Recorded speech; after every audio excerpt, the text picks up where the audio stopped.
teams striving for excellence. I'm Mark Carroll, your guide on this journey towards mastering Agile methodologies. But more than anything, as I welcome enthusiasts, as I welcome teams striving for excellence, I'm also wanting to throw this open the most to those who are curious about learning more about Agile. And if you're a team striving for excellence and you're wanting to incorporate Agile methodologies and there are things that are new to you, welcome. If you are already an enthusiast, I would hope that this might serve as a reference point that you could give to anybody who's new to it. A lot of people like YouTube's because it is a place where they can go and learn about or become exposed to things that they don't know a whole heck of a lot about yet. And this gives them a chance to hear somebody talk about it and also at their leisure listen to it, watch it over and over and over again, just so they can figure out how it may apply to their life and their experience. Today we're diving into the heart of Agile, transforming teams for unparalleled success. And whether you're new to Agile or looking to elevate your team's performance, this session is tailored for you. So let's get started. First off, when people ask me what's Agile, there are a lot of different things that people will say in response to this question. One great go-to is go to agilemanifesto.org. The Agile Manifesto 2001, Snowbird, Utah. A bunch of software engineers got together for skiing and conversation and to consider better ways of making software, specifically for the perspective of software that will delight their customers. Over time, when people talk about Agile, and there's a little bit of a discourse back and forth about, well, should it be that way? Shouldn't that be that way? I say it is that way, so let's go forward. There's some people who are hard and fast Agile is strictly about software, but that just isn't necessarily true anymore. And there are a lot of people who are incorporating Agile methodologies and are on Scrum teams that are sprinting or on Kanban teams looking at their lean flow and their work in progress limits, who incorporate Agile values, Agile principles off of the Agile Manifesto, except they put their own business twist on it. What does any or all of this have to do with me, and why should I care? One thing that I'll bring up to folks is the notion of the 20th century versus the 21st century. And in the 20th century, it was very commonplace that if you worked with any kind of software, any kind of application, of course, somebody who is a software engineer, a senior engineer, a full stack engineer, somebody who's an engineer from MIT is going to have more fluency and better command of that software, regardless of what it is, regardless if they developed it or not, because they are an engineer working on something designed by engineers. And by default, whether if they were aware of it at the time or not, engineers were designing for fellow engineers and not really considering the vast majority of the public. Nowadays, in the 21st century, it is a foregone conclusion that we know that there are people in retirement homes or octogenarians and they're on this device, or you have toddlers, you have children who aren't really walking yet, who aren't really talking yet, and yet you put them on this touchscreen device and they have immediate fluency. People who have created careers for themselves on Instagram, on things like this, or YouTube. Overwhelming majority of people who are successful on these platforms are not people who are engineers or remotely technical. They learn a thing or two about a thing or two, but by no means, are we talking about technological elitists.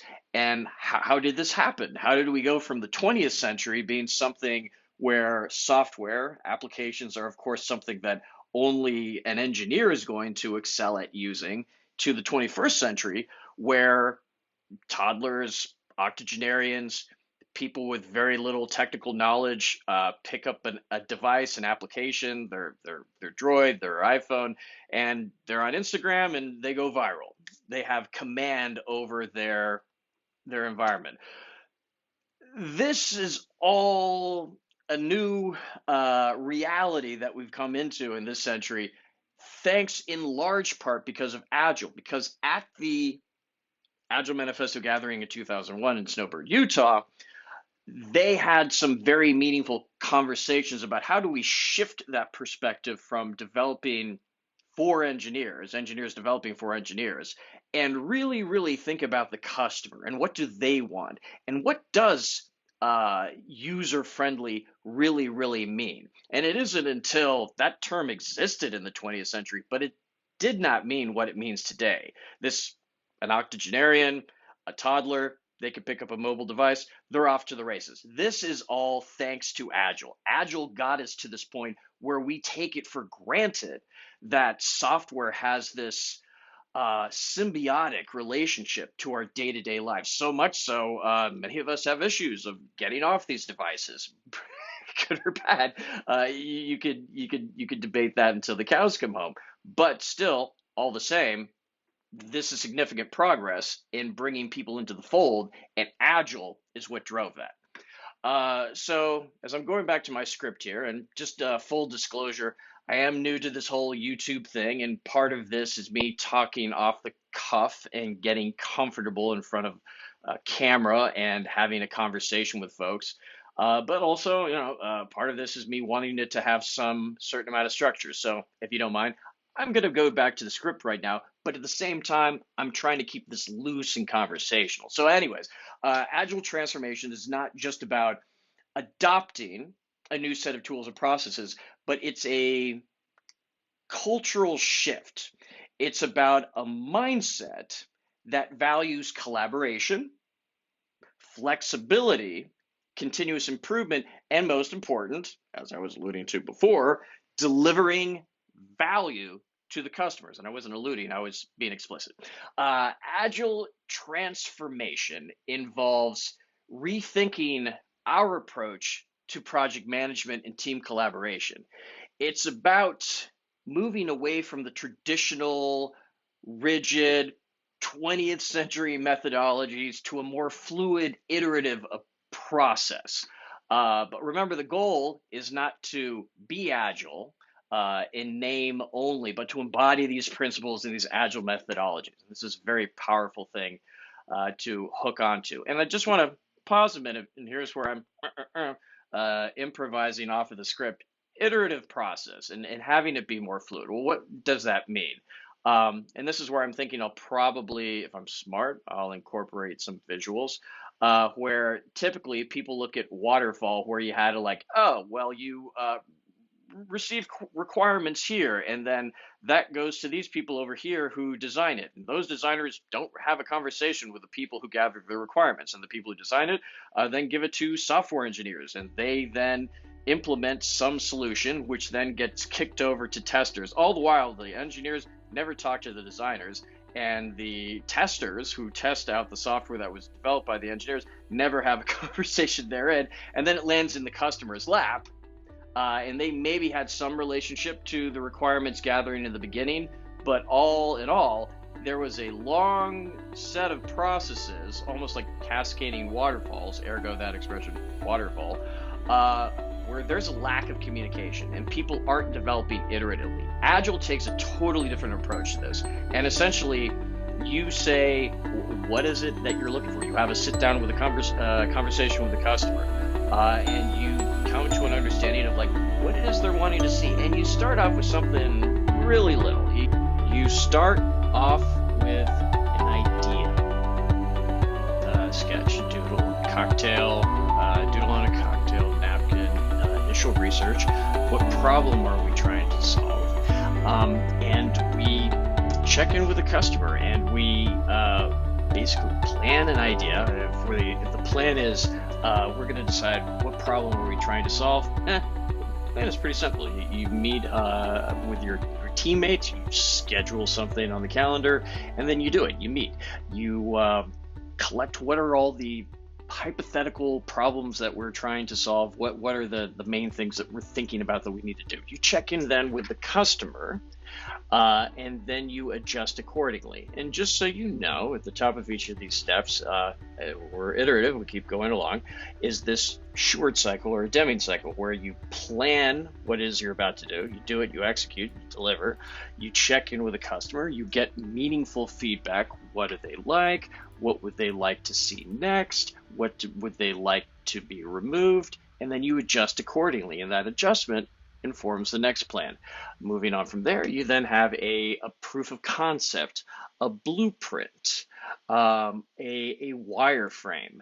This is the area where I think of it as it's far more than a doodle on a cocktail napkin.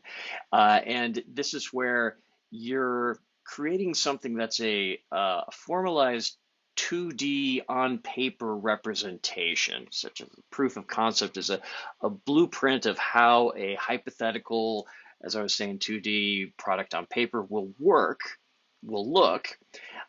meant to validate the idea with the customer more formally than our preceding napkin doodle. That then becomes a prototype. If you're talking about a car, this is where you see a model in clay or a physical model in architecture.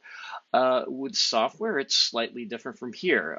A prototype would mean it is non-executable, whereas the walking skeleton just below that is a simple model illustrating how this will work in the context of executable software when it is good enough to walk or function at the most primitive level. This is coming from Alistair Coburn, one of the Agile Manifesto signatories who we were talking about, met up in Snowbird, Utah in 2001. Then that becomes a pilot, the pilot being this step between a walking skeleton, a prototype, and an MVP. It is a pre-launch step testing assumptions to ready for this imminent MVP. And then when we get to the MVP, the minimum viable product, this is where we're going to have a much larger audience than we've had up until this point. And we are presenting them this. It's no longer a clay model. It's no longer our first couple of adaptions of a physical model over a clay model. It is now a product that actually serves some functionality, but as the name tells you, it's minimum. It's a minimum viable product. It's enough for us to validate the thing that we're building, the problems that we're trying to solve. Is it working? We planned this, we delivered it, we check in with the customer, we get feedback, and then we adjust accordingly.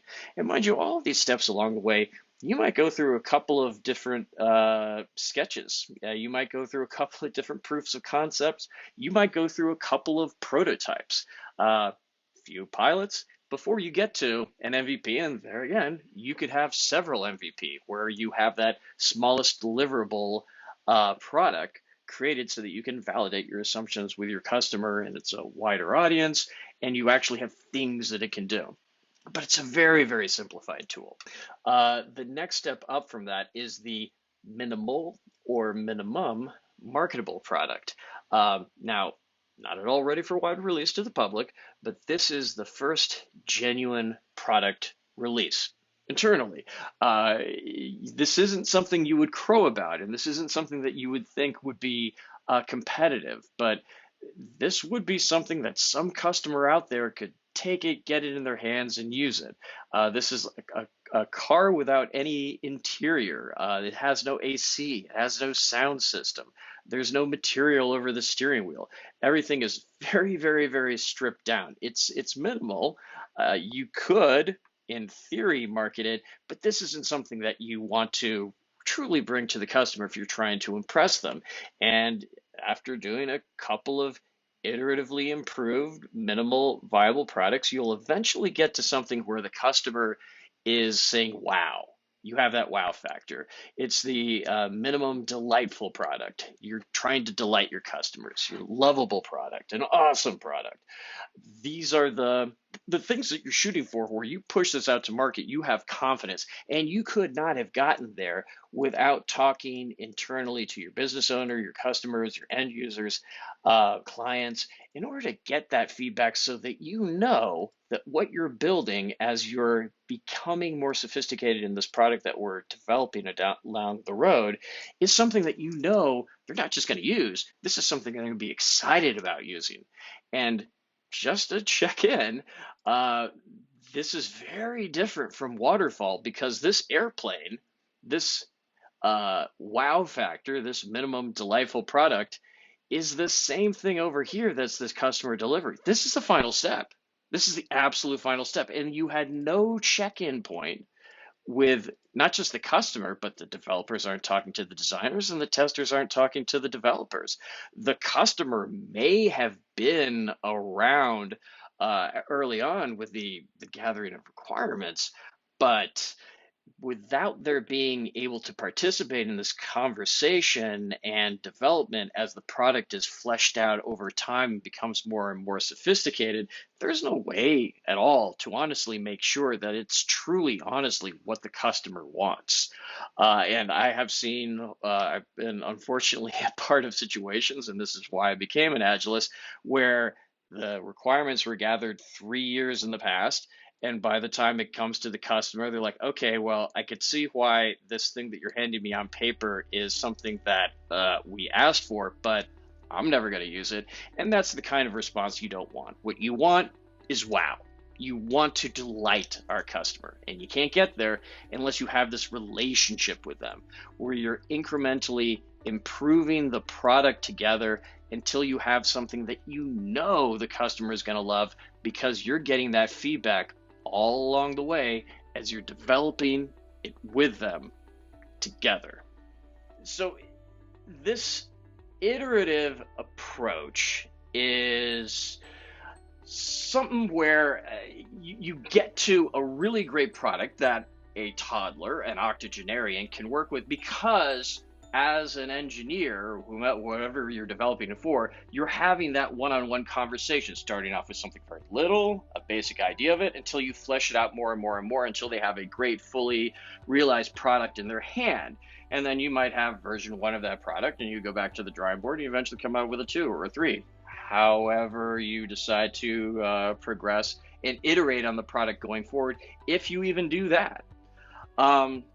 But yeah, agile transformations, agile delivery involves rethinking your approach, these old paradigms, to essentially grasping these key principles so that we can be successful with our agile delivery. And more importantly, it isn't about doing agile for agile's sake. It is about delighting the customer through incremental delivery as we make continuous improvements. That, in a nutshell, is the Agile mindset.